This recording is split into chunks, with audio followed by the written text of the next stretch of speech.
အားလုံးပဲကျွန်တော်ရဲ့ AutoCAD drafting course part 1ကိုလေ့လာပြီးတဲ့သူတွေအတွက်ကျွန်တော် part 2ကိုဆက်လက်ပြီးတော့လေ့လာကြရအောင်အဲ့တော့ပြီးခဲ့တဲ့ part 1မှာကျွန်တော်ဘာတွေသိသွားပြီလဲဆိုတော့ AutoCAD ထဲမှာ layer တွေသုံးပုံသုံးနည်းတွေ test နဲ့ test time အကြောင်းတွေနောက် dimension တွေပေါ့နော် dimension တွေဖန်တီးတာတွေ dimension ထိုးတဲ့ပုံစံတွေ dimension ရဲ့ unit တွေ scale တွေအကြောင်းပြီးတော့ကျွန်တော်တို့ block တွေပေါ့နော်ဒီ block မှာ dynamic block တို့ attribute block တို့ annotated block တို့နော်ဒါမျိုးလေးကျွန်တော်တို့အခြေခံသိတယ်နောက်တစ်ခုက hat ချပုံချန်နည်းတွေအသုံးပြုပုံပြနည်းတွေနော်နောက် drawing နဲ့ပတ်သက်တဲ့ line တွေ multi line တွေ poly line တွေသုံးပုံသုံးနည်းတွေပေါ့နော် okay နော်ဒါတွေကျွန်တော်တို့လေ့လာပြီးသွားတော့ XREF အကြောင်းတွေကျွန်တော်တို့လေ့လာခဲ့ရတယ်ဆိုတော့ကျွန်တော်တို့ဒီ part 1မှာလေ့လာခဲ့ရတဲ့သင်ခန်းစာတွေကိုအသုံးပြုပြီးတော့ကျွန်တော်တို့အခု part 2ကို project လေးစပြီးတော့စဆွဲကြည့်ရအောင်part 1လေ့လာပြီးတဲ့သူတွေကကျွန်တော်တို့အခု part 2ကိုလေ့လာမယ်အကယ် part 2မှာဆွဲနေတဲ့အကြောင်းအရာတွေမသိလို့ရှိရင်ကျွန်တော်တို့ပို့ထားတဲ့ part 1 course ကိုပြန်ပြီးတော့ပြန်ဖတ်ကြည့်ရမှာပေါ့နော်ဥပမာ blog နဲ့ပတ်သက်ပြီးတော့သုံးပုံသုံးနည်းကိုကသိပြီးတော့မသိလိုက်ဘူးဆိုလို့ရှိရင်ကျွန်တော်တို့ဒီ part 1မှာပါတဲ့ blog များဖန်တီးအသုံးပြုခြင်းကိုဗီဒီယိုလေးကိုပြန်ပြီးတော့ပြန်လေ့လာကြည့်ပေါ့ကျွန်တော် part 2မှာတော့အခုလိုမျိုး blog တွေကို part 1လောက်အသေးစိတ်ရှင်းပြမှာမဟုတ်ပါဘူးကျွန်တော်ပုံပဲဆောက်ဖို့အတွက် project ကိုပဲအဓိကဦးစားပေးဆွဲမှာဖြစ်ပါတယ်ဒါဆိုကျွန်တော်တို့ project တစ်ခုလောက်စပြီးတော့ try ကြည့်အောင်ဗျာနော်အဲ့တော့ကျွန်တော်အရင်ဆုံး sample ဖြစ်တဲ့ဒီ one story project လေးနဲ့အရင်စကြင်ပါတယ်အဲ့တော့ project တစ်ခုမှာဆိုလို့ရှိရင်ကျွန်တော်တို့ title စာရွက်ပါမယ် project ရဲ့ကျွန်တော်တို့နာမည်ပေါ့နော်ဒီ project ဖြစ်တယ်ပေါ့ဒါကကျွန်တော်ပြည့်ပြည့်စုံစုံမဟုတ်သေးဘူးဒါကျွန်တော် project 001ပေါ့ကျွန်တော်တို့အခု practice လုပ်မဲ့ project တစ်ခုဖြစ်ပါတယ်အဲ့ဒီကောင်လေးကိုအခြေခံစကြည့်မယ်အဲ့တော့ဒုတိယတစ်ခုသိရမှာကျွန်တော်တို့တွေရဲ့ drawing list ပါပဲနော်အလဲရဒီ 3D ပုံတွေကပြဿနာမရှိဘူးမထည့်လဲရထည့်လဲရဒါကကျွန်တော်က project ဆွဲရတဲ့လူတွေလေ့ကျင့်ခန်းလုံးမှသူတွေညင်သာအောင်လို့ sample လေးထည့်တာဖြစ်ပါတယ်အဲ့တော့ဒီ drawing list ဖြစ်ပါတယ်အဲ့တော့ကျွန်တော်တို့ရဲ့ project ထဲမှာ title ပါရမယ်နောက် drawing list ပါရမယ်ပေါ့နော် drawing list ဆိုတာကဒီ project ထဲမှာကျွန်တော်တို့ဆွဲထားခဲ့တဲ့ပုံတွေရဲ့ drawing တွေရဲ့နာမည်တွေကိုကျွန်တော်တို့ project ရဲ့ရှေ့ဆုံးစာမျက်နှာမှာကျွန်တော်တို့တင်ထားပေးရတယ်နော် drawing number ပါမယ်ပြီး drawing title ပါမယ်ဟုတ်နော်အဲ့တော့တချို့ကတော့ revision တွေပါထည့်ပါတယ်ကျွန်တော်တို့ကတော့ revision တွေတော့ဒီမှာမထည့်တော့ဘူးဒါကလေ့ကျင့်ခန်းလုပ်တာဖြစ်တဲ့အကြောင်းမလို့ revision number တွေကျွန်တော်ထည့်မထားပါဘူးဟုတ်ပြီနော်အဲ့တော့ဒီနေရာမှာတော့ drawing နာမည်မှာတော့ format လေးတော့ရှိတယ်ဒါပေမဲ့ကျွန်တော်တို့တွေကဒီ sample project လေးကိုစပြီးတော့အခြေခံစလေ့လာကြည့်ရမှာပေါ့နော်အဲ့တော့အရင်ဦးဆုံးတော့ကျွန်တော်ကဆိုကြပါစို့ drawing list ပေါ့နော် drawing list ဆိုလို့ရှိရင်ကျွန်တော်တို့ရဲ့ဒီ drawing number နေရာမှာ DWL ပေါ့နော်ကျွန်တော်ကတော့ DWL လို့ပေးပါတယ် drawing list ပေါ့အရှိမကတော့ AE ဆိုတာ project ကိုကိုစားပြုတာပါနော်ဒါကတော့ simple example အပြင်ကျွန်တော်က AE လို့ပဲကျွန်တော် project နာမည်ဖြစ်ပါတယ်အကယ်ကိုဆွဲမဲ့ project ကတခြားနာမည်ရှိရသလိုရှိရင်ဒီနာမည်ရဲ့အတူကောက်ပေါ့နော်အဲ့လိုမျိုးဖြစ်ပါတယ်အနောက်ကတော့ number စင်ပေါ့အဲ့တော့တချို့တွေမှာကျွန်တော်တို့တွေ ground floor plan တို့ဟလာ GB တို့ GP တို့ဒီလိုမျိုး drawing number လေးတွေကိုအတူကောက်ပေးရပါတယ်ဥပမာအပြင် section ဆိုလို့ရှိရင်ကျွန်တော်တို့က SCC ပေါ့ section ပေါ့ elevation ဆိုလို့ရှိရင်တော့ ELV ပေါ့နော် elevation ကကျွန်တော်စာမျက်နှာအရွက်ရတစ်ရွက်ဆို01နှစ်ရွက်ဆိုရင်02နော်ဒါကတိုင်တယ်ထဲမှာကျွန်တော်တို့ drawing list ရေးတဲ့ရင်းနှီးပါဒါပေမဲ့ဒီ project တွေဆွဲရင်းနဲ့ကျွန်တော်တို့ခုက project က9လုံးဆွဲရမှာဆိုတော့လေ9ခု project 9ခုပြီးတဲ့ခါကျမှဒီဟာတွေကသဘောတရားတွေသိသွားပါလိမ့်မယ်နော်နောက်တစ်ခု project မှာကျွန်တော်ညာဘက်ချမ်းမှာမြင်နေရတဲ့ဒီအကွက်ကြီးပေါ့နော်ဒါကိုကျွန်တော် title block လို့ခေါ်တယ် title block လို့ခေါ်တယ် title block တွေကိုကျွန်တော်တို့ကဆွဲရမယ်ပြီးလို့ရှိရင်ဒီမှာထည့်ပေးရမယ်ပေါ့နော် title block တွေကများသောအားဖြင့်တော့ဘာတွေပါနိုင်မလဲဆိုတော့ project နဲ့ပတ်သက်တဲ့ဒီ block number lot number တွေပါတယ်နောက် subject ဆိုတာကကျွန်တော်တို့ပုံရဲ့အခုက elevation လားနော်ပြီးလို့ရှိရင်ကျွန်တော်တို့ဒီ ground floor plan လားဒါမျိုးတွေပါကိုဆွဲတဲ့ drawing ရဲ့ပုံပေါ့နော်ကျွန်တော်ဒီညမှာစာလုံးနဲ့မှာနေ subject နေရာမှာဒီနေရာမှာဘာဖြစ်ရမလဲဆိုတော့ drawing list လို့ဖြစ်ရမှာနော်ဒီမှာကျွန်တော် front elevation ဖြစ်နေတာကြီးမှားနေတယ်အဲ့တော့ပြီးလို့ရှိရင် scale ကျွန်တော်တို့ပုံကို scale ဘလောက်နဲ့ချိန်ထားပါတယ်ပေါ့နော် NVDA ဆိုလဲ NVDA ပေါ့ matrix ဆိုလဲ matrix scale ပေါ့ပြီးရင် drawing number ဆိုတာကကြတော့ကျွန်တော်တို့ခုနကရှေ့ဆုံးစာမျက်နှာမှာပြတဲ့ drawing list က number ကိုပြောတာပါပြီးတော့ date တွေပါမယ်ဟုတ်လားပြီးရင်ကျွန်တော်တို့ဒီမှာ archi ဆိုလဲ archi ပေါ့နော်ကျွန်တော်တို့ဒီမှာပါတဲ့အဖွဲ့အစည်းတွေရဲ့ owner တွေပါမယ်အဲ့တော့ဒီ title block တွေကလည်းကျွန်တော်တို့ part 2သင်ခန်းစာမှာထည့်ပေးမှာဖြစ်ပါတယ်ဒါပေမဲ့ title block တွေကတယောက်နဲ့တယောက်နဲ့အသုံးပြုပုံပြုနည်းချင်းမတူသလို title block တွေလုပ်ပုံလုပ်နည်းချင်းလည်းမတူဘူးကျွန်တော်ကဒါကသင်ခန်းစာမှာပြထားတဲ့ sample title block ဖြစ်ပါတယ်community တော်တော်များများသုံးကြတဲ့ title block တွေကလည်းသူ့ရဲ့ပုံစံနဲ့သူ့ရဲ့ logo တွေနဲ့သူ့ရဲ့ design တွေနဲ့ရှိပါတယ်ဒါပေမဲ့ကျွန်တော်တို့အခု first priority အနေနဲ့ဦးစားပေးလေ့လာကြည့်ရမှာက project တွေစဆွဲတာကိုလေ့လာကြည့်ရမယ်နော် project တွေဆွဲပြီးသွားပြီဆိုတော့မှအဲ့ဒီကောင်တွေကိုကျွန်တော်တို့ layout ချိန်တာ tandem block တွေထည့်တာတွေကို view ဖို့အပိုင်းကိုကျွန်တော်ဆက်ပြီးတော့ဆက်လေ့လာမှာဖြစ်ပါတယ်အဲ့တော့အရင်ဦးဆုံးကျွန်တော်တို့ဒီကောင်လေးကိုစပြီးဆွဲမှာဆိုကြပါစို့အဲ့တော့ဒီ project စဆွဲတော့မယ်ဆိုလို့ရှိရင်ကျွန်တော်တို့ AutoCAD မှာကျွန်တော် file အသစ်စပြီးတော့တောင်းရမယ်ပေါ့နော်အဲ့တော့အဲ့ဒီတောင်းဖို့အတွက်နံပါတ်1ချက်ကျွန်တော်ဘာလို့အရင်စဉ်းစားရမလဲဆိုတော့ကျွန်တော်တို့တွေကအခုမှစပြီးတော့ဆွဲမယ်အရင်တုန်းကလည်း AutoCAD အခြေခံတော့တည်သွားပြီကျွန်တော်တို့ဒီ drafting course က part 1မှာ layer တွေ block တွေ head တွေသုံးပုံသုံးမျိုးကျွန်တော်တို့အခြေခံတည်သွားပြီsample project တစ်ခုနဲ့လည်းကျွန်တော်တို့အရှိမ part 1မှာတော့ကျွန်တော်တို့ဆွဲထားတာရှိတယ်အဲ့တော့အခုကျွန်တော် project တစ်ခုပြန်စဆွဲမယ်ဆိုတော့ကျွန်တော်တို့ဘာကိုအရင်စဉ်းစားဖို့လိုမလဲဆိုတော့နံပါတ်1ချက် unit ဟုတ်ပြီနော်ကျွန်တော်တို့ကဒီ project ကိုဆွဲမယ်ဘယ် unit နဲ့စပြီးတော့ဆွဲမှာလဲဟဲ့လားငါတို့ဆွဲမဲ့ project ကပေလက်မလား matrix လားဟုတ်ပြီနော်ဒါဆိုကျွန်တော်တို့ကဒီ project ကိုဆင်မဲ့ကြည့်ကြည့်မယ်ဒီမှာကတော့လုံးဝရိုးရှင်းပါတယ်ပေလက်မနဲ့ဆွဲလာတာနော်ဒီမှာပြလာတယ် MBDA ပေါ့ဟာ10ပေ20ဟဲ့လားဒါဆိုလို့ချင်းဒီ project ကပေလက်မနဲ့ဆွဲမယ်ဒါဆိုရင်ကျွန်တော်တို့ AutoCAD file တစ်ခုတောင်းတဲ့အခါမှာပေလက်မ file တစ်ခုစပြီးတော့ခေါ်ပေးရမှာဖြစ်ပါတယ်အဲ့တော့ကျွန်တော်က AutoCAD ထဲကိုသွားတယ် file new တောင်းလိုက်ပါတယ် file new နေရာမှာက control n ပေါ့နော်ဒါကဒီ create new drawing ပေါက်ကြာလာတယ်တချို့တွေက select template ပေါက်ကြာတယ်ဒါတွေကကျွန်တော်အသေးလေးဒီမှာထပ်ခါ repeat ပြန်ပြီးတော့မလုပ်တော့ဘူး file တောင်းတဲ့အခါမှာပေလက်မ matrix နော်ဒါတောင်းပုံတောင်းနည်းတွေကိုကျွန်တော်တို့ဒီ part 1နဲ့မှာစဦးဒီအသေးသေးရှင်းပြထားတာရှိပါတယ်အဲ့တော့ကျွန်တော်တို့ AutoCAD file တစ်ခုကိုကျွန်တော်တို့စတောင်းလိုက်တယ်ကျွန်တော် MBDA နဲ့ဆွဲမှာဖြစ်တဲ့ကြောင့်မလို့ Fit and Inches အမျိုးအစားဖြစ်တဲ့ MBDA file ကိုကျွန်တော်တို့ရွေးလိုက်ပါတယ် Okay ဒါဆိုရင်ကျွန်တော်တို့ကိုလုံးဝ template မဟုတ်ဘူးရိုး DWG file ကြာလာပါပြီအဲ့တော့ template မဟုတ်တာဖြစ်တဲ့အတွက်ကြောင့်မလို့ကျွန်တော်တို့တွေဘာမှ layer တွေမပေးရသေးဘူးဟုတ်ပြီနော်နောက်တစ်ခုက text style တွေကျွန်တော်တို့ဘာမှမလုပ်ထားရသေးဘူး dimension style တွေဘာမှမလုပ်ထားရသေးပါဘူးအဲ့ကျွန်တော်တို့အခုအစဆုံးပြန်ပြီးတော့လုပ်ကြည့်ပါမယ်ဆိုတော့ကျွန်တော်တို့အခုအရင်ဦးဆုံး layer စပြီးတော့ပေးကြည့်အောင်နော်အဲ့တော့ layer LA under layer နေရာမှာ0ဖြစ်ပါတယ်အဲ့ကျွန်တော်ကနေ new layer ကိုခေါ်တယ်ပြီးတော့ archi ဖြစ်တဲ့ကြောင့်မို့ကျွန်တော်တို့အရှိရနေပြီးတော့ code ကို archi လို့ခံပါတယ်ကျွန်တော်ကအခု grid layer ကိုစပေးမှာဖြစ်ပါတယ် grid နော် grid layer ကျွန်တော်တို့စပေးလိုက်မယ် archi grid ပေါ့ပြီးရင်ကျွန်တော်တို့သူ့ရဲ့ color ကိုကျွန်တော်ကတော့8သုံးတယ်နံပါတ်8သုံးတယ် line type ကိုကျွန်တော်တို့ပန်တုံပဲကျွန်တော်သုံးမယ်နော်ပန်တုံသုံးလိုက်ပါတယ်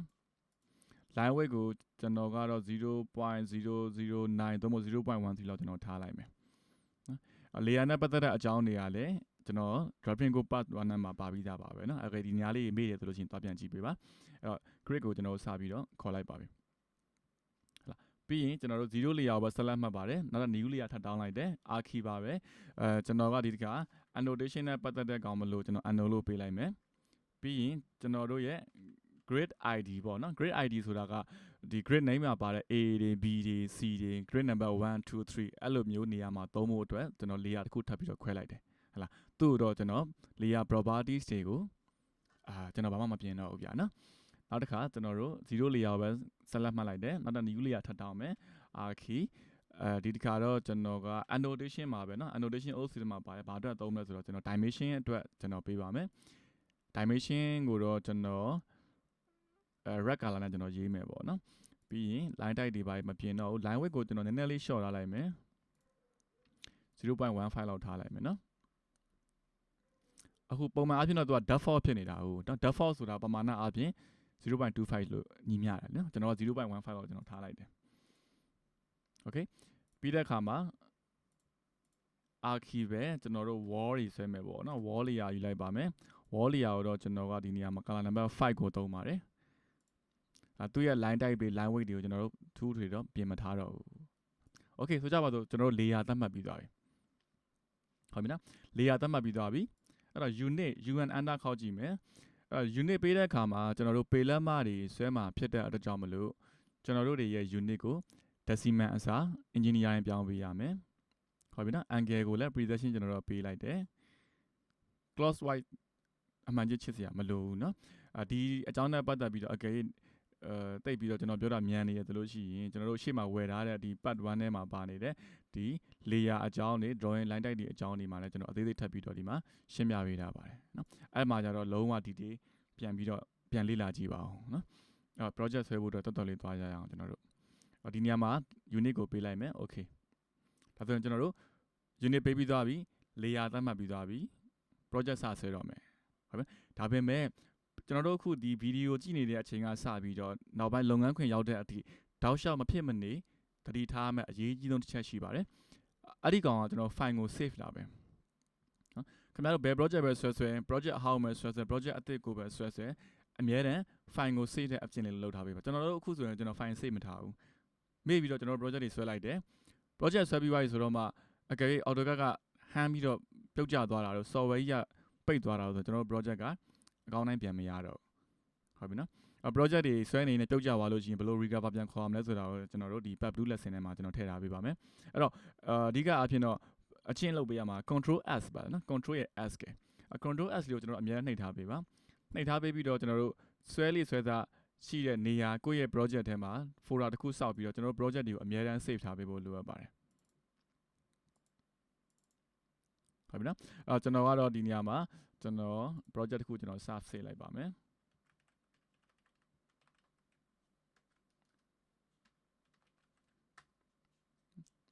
ကျွန်တော် project ကိုကျွန်တော်001လို့ကျွန်တော်ပေးလိုက်ပါမယ်နော် P ပေါ့နော် project အတူက P 001ပေါ့ဒီထဲမှာကျွန်တော် save ပါမယ်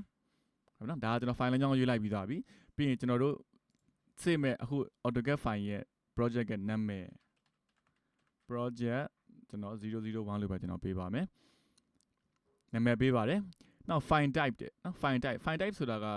AutoCAD ကကျွန်တော်အခုဆွဲတာက2019 version နဲ့ကျွန်တော်လက်ရှိဆွဲလိုက်တယ်ဒါပေမဲ့ကျွန်တော်တို့ save တဲ့အခါမှာ2019ထက်ကို downgrade ဆင်းပြီးတော့ save ထားပေးဖို့လိုတယ်